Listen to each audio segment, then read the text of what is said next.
Greetings of peace. Welcome to the Dean Show. I'm Eddie, your host, and this week on the Dean Show, we're going to be talking about a fascinating story about a young man who at a young age was going to the church with his grandmother, and then he became a staunch atheist, joined the military, had this blind hatred of Islam. Now he's on the Dean Show. Let's hear what he has to say. We'll be right back. This is the Dean Show.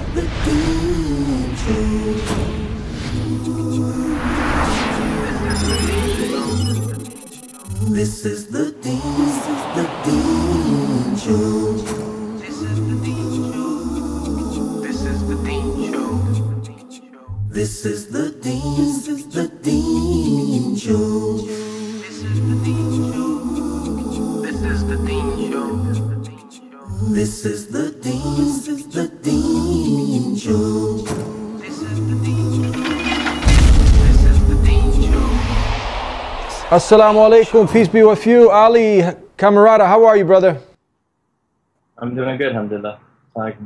All right. Now, when I opened the show, I talked about you formerly being in the military, white American, was a staunch atheist, then a born-again Christian. Is this pretty much how it happened? The steps? Throughout high school I became an atheist, and later on a Christian again before researching Islam after 9/11, yes. Let's start from when your grandma used to take you to church. Let's start from those days. Okay. Well, when I was a little kid, my grandma was the most religious person in the family. She used to take me to church almost every Sunday. She was Lutheran. I went to the Bible study on Wednesdays and basically spent my summers, in Christian groups and Bible studies and things like that. Yeah. So that was a kid, yeah. So around how old were you at that time?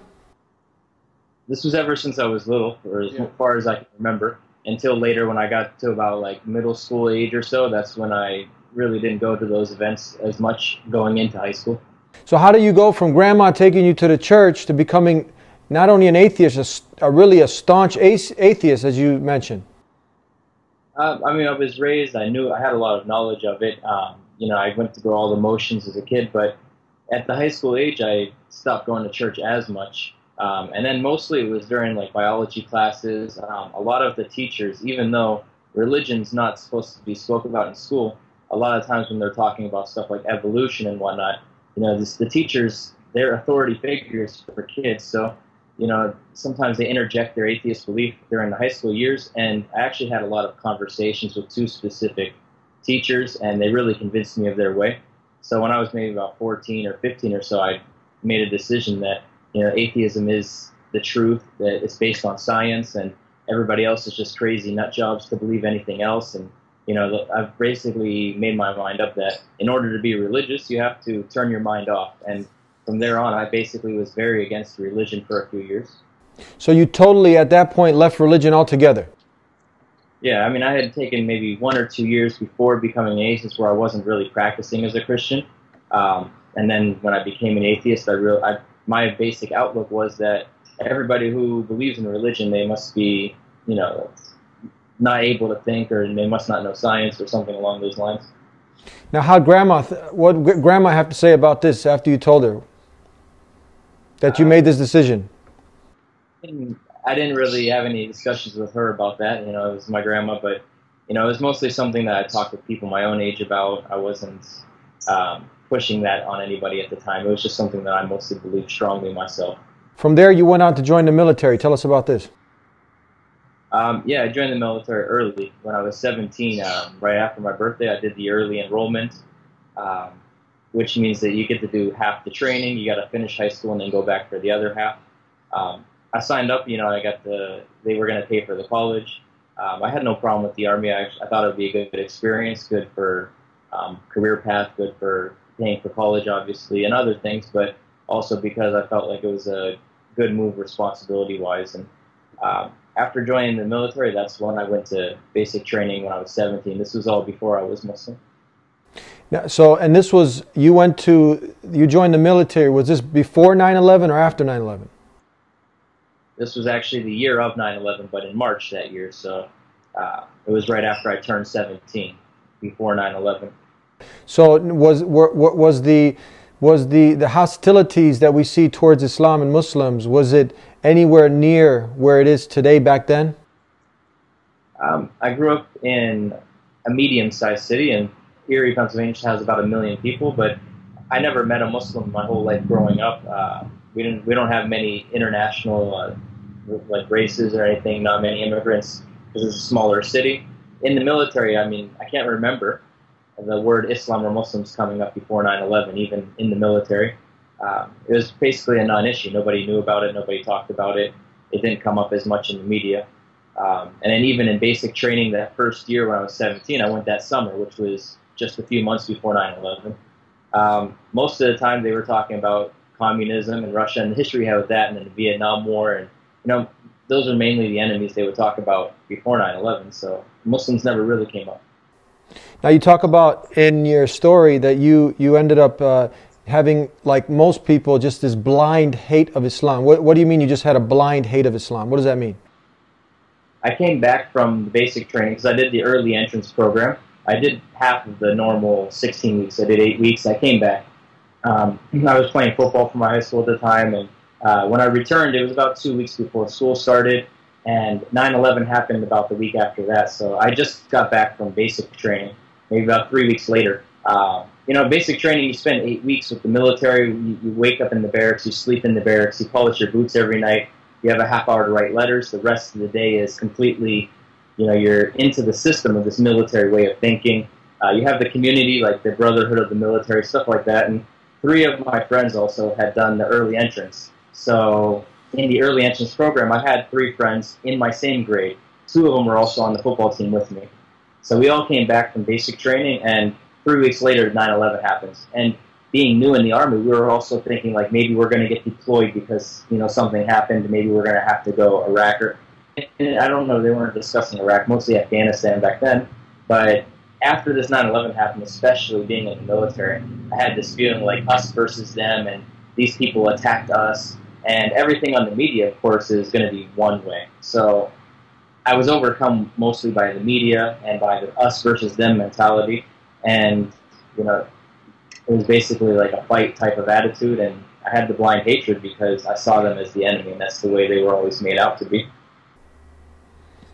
So now you come back from the military, and how was your perception? So you go from being a born-again Christian, you go from going to church with your grandmother, then you end up becoming a staunch atheist, you join the military, and somewhere in there you end up becoming a born-again Christian.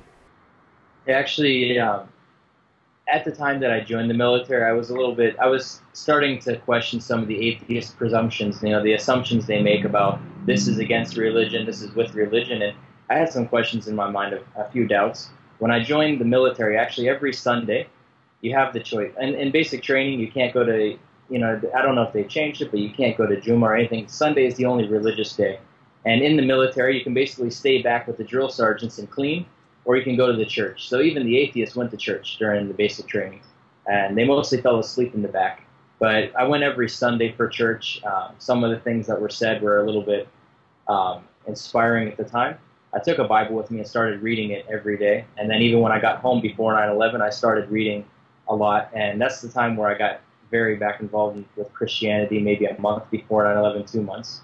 And I was born again at that time. I went through the process. I was born again, overcome with the Spirit of Christ, all this stuff they usually talk about. But at that time, I really became a practicing Christian again after reading about the religion and everything. And that happened after the military. All right, let's hold off right there. We're going to take a break, and we'll be right back with more to hear about this incredible story here on The Dean Show. Don't go anywhere. Islamic terrorism. Misconception: Muslims are terrorists. This is by far the biggest misconception of Islam, given unfairly by stereotyping and the public image that the media gives. Has anyone else noticed how when a specific group of people attack another group of people, it is labeled as a hate crime, but when a Muslim opens fire on anybody, it is quickly regarded as terrorism? Many political dictators and officials or extremist groups use the name of Islam as a strategy to garner followers and attention when many of their practices go against the true basis of Islam. The media has also portrayed Islam as a cult or a club where if you join you become a terrorist, and that is now part of your agenda. However, all over the world people practice Islam in the true form and use it as a way of life. There are many verses in the Quran that go against the idea of terrorism. Some of these verses include, "Fight the way of Allah, those that fight you, but do not transgress limits, for God does not love transgressors." This basically means do not fight except in self-defense, and even in doing so, do not go beyond defense. Another verse states, "If they seek peace, then you seek peace."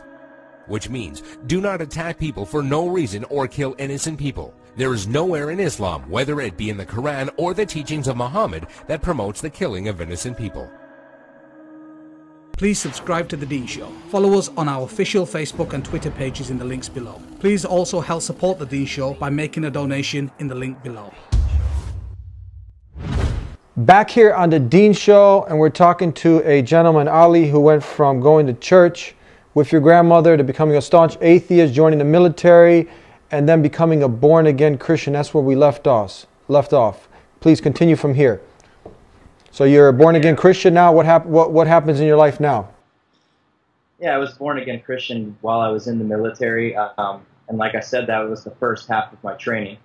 Part of the early entrance program was I did have training, but you have to have a high school diploma or GED. So I went back to my senior year of high school. Maybe 3 weeks before 9/11 happened, I came back from the military. After 9/11 happened, the normal media craze and also being in the military and seeing them as an enemy, I had the blind hatred. There was, in my mind, every Muslim was an Arab. They were backwards, these Stone Age people. They blew up our buildings, attacked us and everything. It's the whole us versus them mentality. For maybe a good 2-3 months, there would be jokes in family gatherings. Friends would make, different jokes about Muslims. And, now that you think back on it, it's basically a modern day of racism. We'd never say something about black people or Hispanic people. We feel bad. But at that environment at the time, everybody hated Muslims. So it was kind of going with the flow, but also I internalized as well, hating these other people that would attack us. For maybe about the next 2-3 months, that's all it was, just blind hatred. I didn't know anything about Islam. But I hated it despite having no knowledge. Talk to us about this class project that you had, that it was an easy A, an easy pass if you did it, and what was it on? Yeah, actually, being my senior year, I only needed a few credits. So I took a few of those easy classes, that you don't have to do anything in. And it was a drafting class, CAD and doing different stuff. And we had a project that was due after Christmas. If you make a board game, and the teacher said that if you make a board game using the drafting techniques, if it's an original idea, you get an automatic A for the class, even if you don't show up. So, everybody wanted to put a little effort in it. And he said if it was a unique idea that he's never seen before, I would get an automatic A, and everybody would. So being after 9/11, I decided to make a concept that I'm going to kill Osama bin Laden. You roll dice, eventually you fly to Afghanistan, you land on a square, you pick up a weapon, you land on another square, you pick up something. It was like a board game. And the whole plot was to kill Osama bin Laden. I finished this before Christmas break, and it was due afterwards. So I decided to take it home with me. I was going to draw some graphics on it, some extra images to make the board game good. Because acing the board game meant an easy second half of the year. And actually, that's when I looked up some pictures. I forgot what a turban looked like. And one of the squares you landed on was to light Osama bin Laden's turban on fire. And that was the way of killing him. So I wanted to look up an image and draw it on the game board as an illustration. And that's actually when I jumped on Google, started typing in turbans. And one of the first sites I came across was the IslamGuide.com, the brief illustrated guide to Islam. And I remember one paragraph specifically. It may have been the first or the second. But it said that Islam believes in the prophets like Adam and Noah and Abraham and Lot and Moses and Jesus. And that blew me back, because all I ever heard is that these people believe that the more disbelievers they kill before they die, the better they're in heaven. The 72 virgins and everything. So reading that they believe in the prophets was shocking to me, because I had a blind hatred but no knowledge. So once I saw that, I realized, I hate these people, but I don't even really know what I'm hating. I mean, how can you truly hate something if you don't know it? And then combined with my being born again for about the last maybe 5-6 months at the time, I also asked myself, how can I truly call myself a Christian if that's the only religion I ever even knew anything about?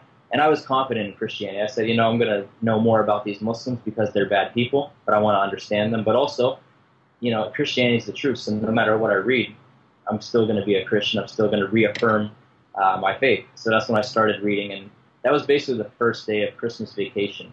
So I had no school for a week or two, and I just started reading basically nonstop for a week or two. And that was my first exposure to Islam. I never met a Muslim. I didn't even know they believed in the prophets. And then that was basically from zero, I started reading.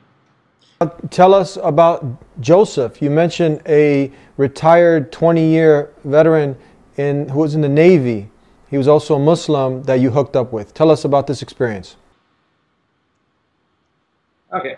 Yeah, from where I left off, the part of reading, basically I started reading a couple of days before Christmas or around Christmas. I ended up becoming Muslim after 1 week because I dedicated myself to reading 10, 12, even 14 hours a day from waking to sleeping, and I became Muslim after learning about it.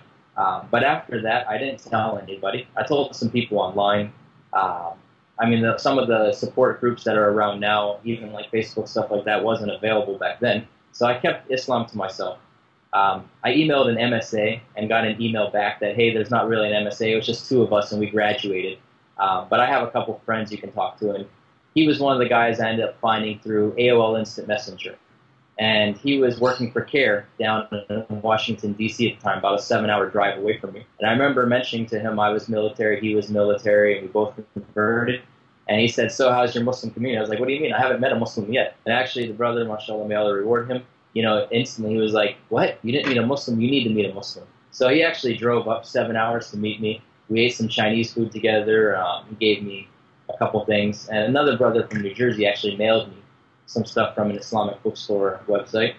And then after meeting him, he said, hey, I got work in the morning, I gotta go. So I only saw him for an hour. But mashallah, brother drove to see me, and that gave me a good impression of brotherhood early on. Because at the time, I still hadn't told any of my family and friends that I was Muslim. They actually found out about 4 months later. Do you still keep in contact with Joseph? Yeah, I see him online. Now we're in different countries and stuff, but I still contact him as much as we can. We're both kind of busy, but, over Facebook and chatting, I see him. You want to give him the salams before we go to break? To Joseph, that was actually the first Muslim, white American, who accepted Islam. Go ahead. This salam's for you, Joseph, if you're out there, from our brother Ali. All right, we're going to be right back with more of this wonderful story here on The Dean Show. Don't go anywhere. Please subscribe to The Dean Show. Follow us on our official Facebook and Twitter pages in the links below. Please also help support The Dean Show by making a donation in the link below. Back here on The Dean Show, and we left off with Joseph coming to see you, right?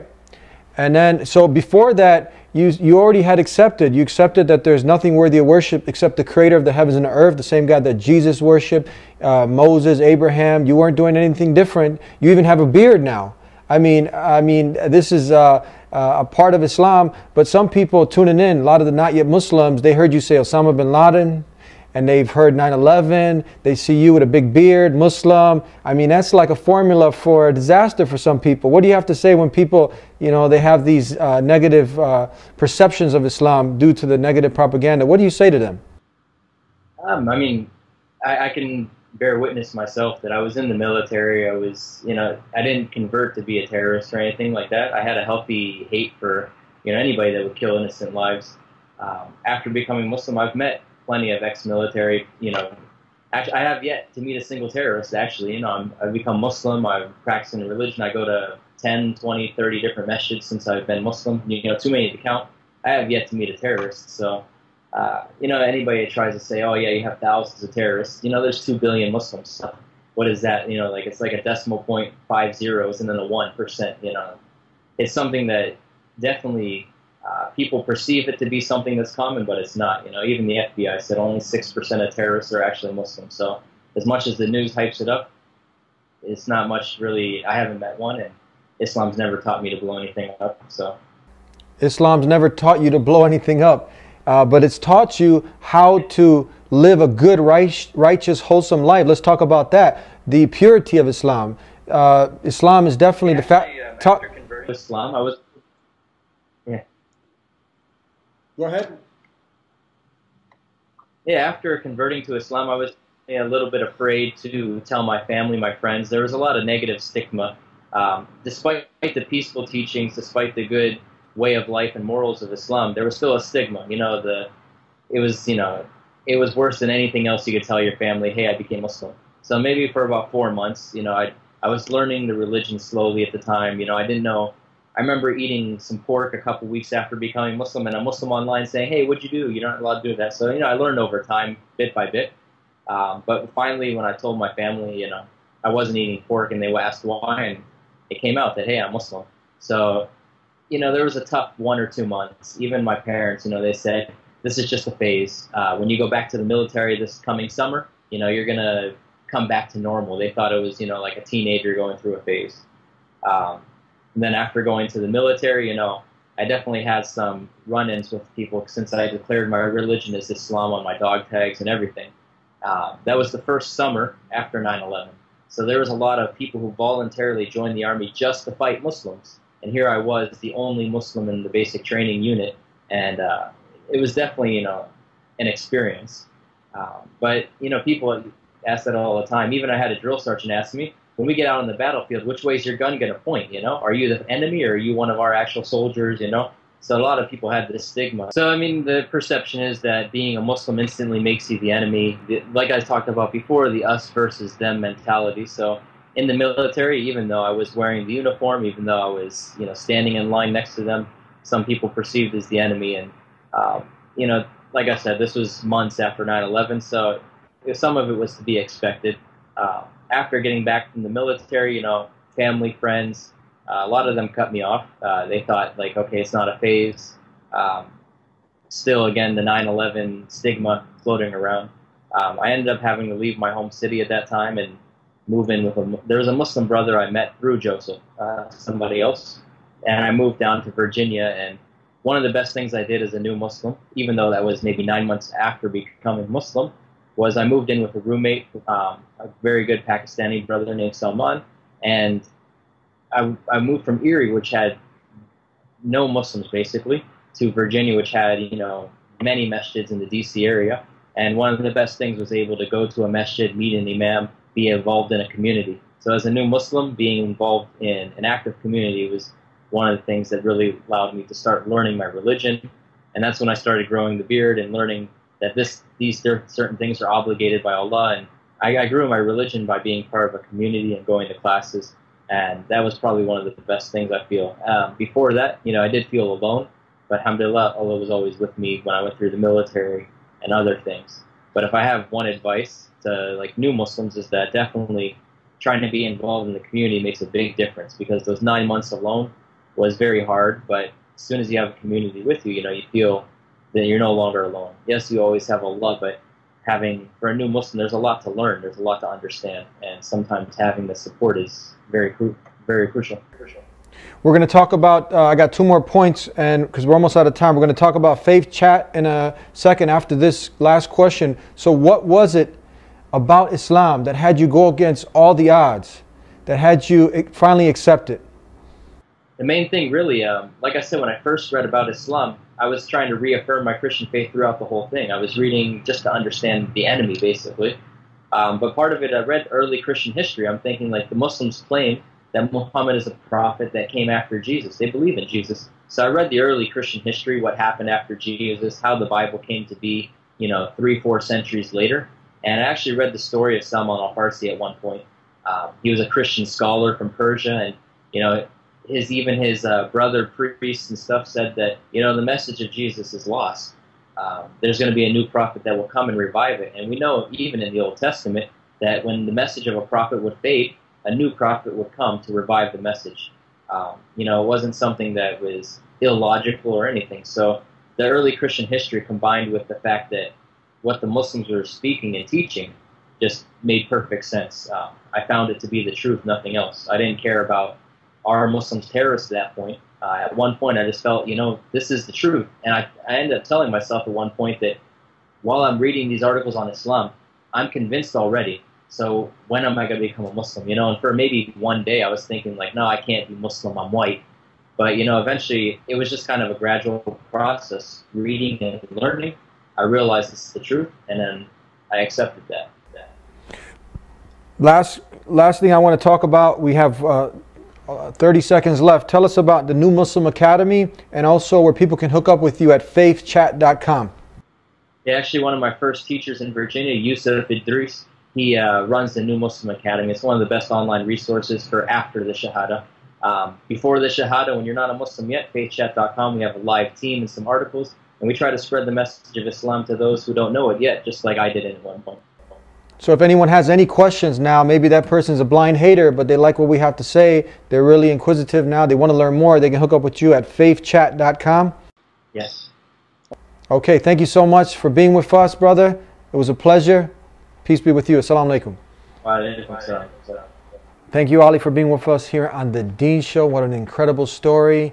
Don't forget newmuslimacademy.com. And if you want to hook up with him, faithchat.com. I get fascinated every time I hear an individual come on and share their story, because there are so many people, without a doubt, Islam is something rational, logical. And if you look into it, if you put this blind hatred, this racism, this animosity that you might have, that's really based on a false fear. But like he did, he really looked into Islam. He looked at the evidence of it. It's pure message of monotheism. It's called to do good, to live a righteous life. It doesn't call you to blow yourself up or anybody. It doesn't call you to terrorism and all these other things that are associated with it. And with all the negative propaganda, it still continues to be the fastest growing way of life in the world. Why is that? Why is that? You got to ask yourself. So you learn that, you know, once he saw the similarities, he saw that Islam, submission to the will of the Creator, not the creation, that he saw calls Muslims to believe in Moses, Abraham, Jesus, the last and final messenger, Prophet Muhammad, peace be upon him, and you can put it all together from the beginning. That they didn't come with different religions. They all came with the same simple message, the same way of life, that you submit yourself entirely to the one who created you. You don't worship a man, a woman, a stick, a stone, a bone. No, Jesus, peace be upon him, who we love and revere, he never, it's a lie. If you've been taught that, you've been brought up to believe that he's God, a literal son of God, this is a blatant lie. He never. Why is it a lie, Eddie? Because Jesus never, ever called people to worship himself. He was sent by God with a message from God, calling the people to worship God. Don't make it out to be something it isn't. And don't put words in his mouth, because Jesus, peace be upon him, he was subordinate to God. He worshiped God. He prayed to God. He ate food and went to the bathroom. He wasn't God. And he wasn't a literal son of God. He was a mighty messenger of God. And if you can understand, because this is the crossroads, this is where we go to the right, and other people, they end up going in a direction that's not based on any proof or evidence, just blind following. And this gentleman here who was with us, he wasn't about to do any blind following. He looked at all the evidence, he scrutinized it, and he saw that Islam provided. Islam, remember, it's just an Arabic word that means submission to the will of God. And Jesus, he didn't speak English, he spoke Aramaic, which is a sister language to Arabic, and he called on Allah, the Creator, God Almighty, Allah. So look, too much to mention in this short amount of time, but Islam is simply a way of life that calls you to have a relationship, a loving relationship with the one who created you, the one who made you, the one you're going to return back to. So call on the one who will never let you down. And we believe he's the most just and loving, and he wouldn't leave you without guidance if you ask. So ask the one who made you for guidance. And continue to tune into the Deen Show. This life is short. You got to figure it out. What's the purpose of life? What's the meaning of life? Why have I been created? Why am I here? Just to accumulate a lot of wealth and money, party and die? No, there's more to life. Think about it. Think about it. Follow us. Subscribe to the Deen Show. And as you can see, I get really excited talking about Islam because it makes sense. It really makes sense. And it'll make sense to you if you just look into it, put this blind hatred, animosity, or you picked up maybe through the media, Fox News, or many of these other outlets, and tune into the Deen Show every week so you can learn more and you can be enlightened. That's right, and a whole new world will open up. We'll see you next time, inshallah. God willing, until then, peace be with you.